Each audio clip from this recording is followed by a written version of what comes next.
Are you scared that complications can risk you out of your dream birth? Give me 5 minutes and I will show you how to stay low risk throughout your entire pregnancy. And just for watching today, I'll give you a gift. Drop a note below and I will send you my 7-day pregnancy power nutrient plan.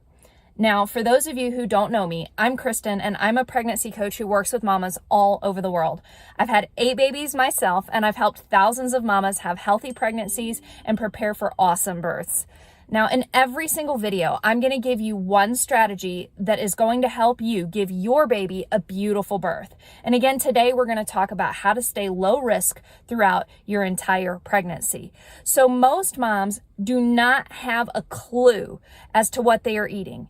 And yet what you are eating is absolutely essential to giving your baby a healthy pregnancy and a healthy birth.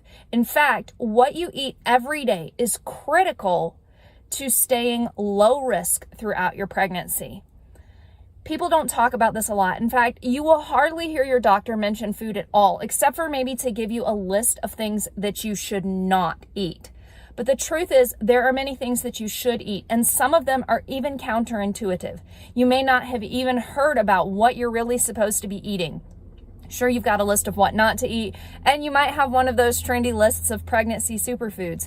But what are you actually eating day to day? Most moms don't have a clue. So today's tip is for you to track your pregnancy diet for 3 days. What I want you to do, you can do it in an app, you can do it in a note, you can do it on a sheet of notebook paper. When I ask moms to do this and they want to share with me, I get different things. I get all kinds of ways, like notes jotted down on the phone, an email, a snapshot of a piece of paper. It doesn't matter.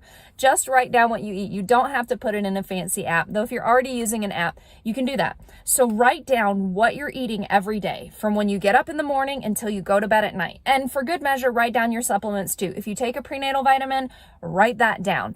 Put down what you have for breakfast, what you have for lunch, what you have for supper. If you skipped a meal, make a note of that and put down what you eat between meals too. And don't forget to put down what you're drinking as well. If you have a cup of coffee, if you have a glass of juice, if you have a glass of milk, write all of that down because it all matters. And then what I want you to do is go back over that and I want you to look at the nutrient levels. One thing that will help is for you to also write down the amount that you eat.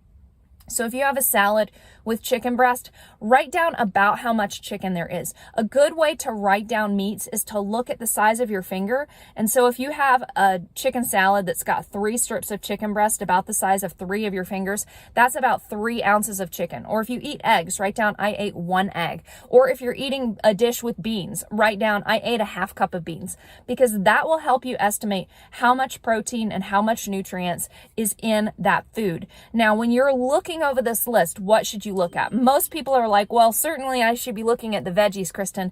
And I think that vegetables are wonderful. They do give you micronutrients. But here's another secret. Like ounce for ounce, gram for gram, animal foods are going to pack a lot more power and a lot more nutrition. And so that's one of the things I want you to look at is protein. Now, of course, you can get plant-based protein. If you're eating beans and legumes, if you're eating nuts and seeds, you're probably getting a fair amount of protein from that and to some extent from whole grains and things. But I really want you to look at the protein.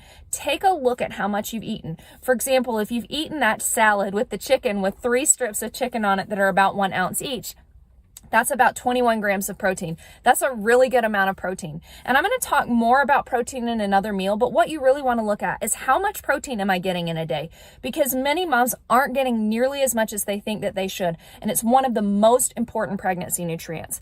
Now, another thing that I want you to look at is salt. How much salt is in your diet? And again, this is one thing that we'll talk about more on, but I want you to look at salt. Are you getting salt in your diet? And where is that salt coming from? Do you have a salt shaker that you're seasoning the food with when you cook it or when you put it on the table? Or is it a lot of processed food that has a lot of added salt? Because that matters. Salt matters, and not for reasons that you may realize, but you want to get adequate salt, but you want it to be salt that's healthy. And then the next thing that I want you to look at is how much healthy fat are you getting? Because that's essential to your pregnancy, your health, your mental health, your baby's brain development and brain growth, which is something, pregnancy is just a time of tremendous growth for your baby, but especially brain growth is phenomenal. So look at those things. How much am I getting? What am I eating every day? And am I getting salt? Am I getting protein? Am I getting healthy fats?